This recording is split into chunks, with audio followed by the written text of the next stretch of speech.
కవినై కవితనై భార్యనై భర్తనై కవినై కవితనై భార్యనై భర్తనై మల్లెల దారిలో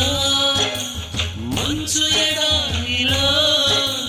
మల్లెల దారిలో మంచు ఎడారిలో కన్నీటి జయ గీతాల కన్నీటి జలపాతాల నాతో నేను అనుభవిస్తూ నా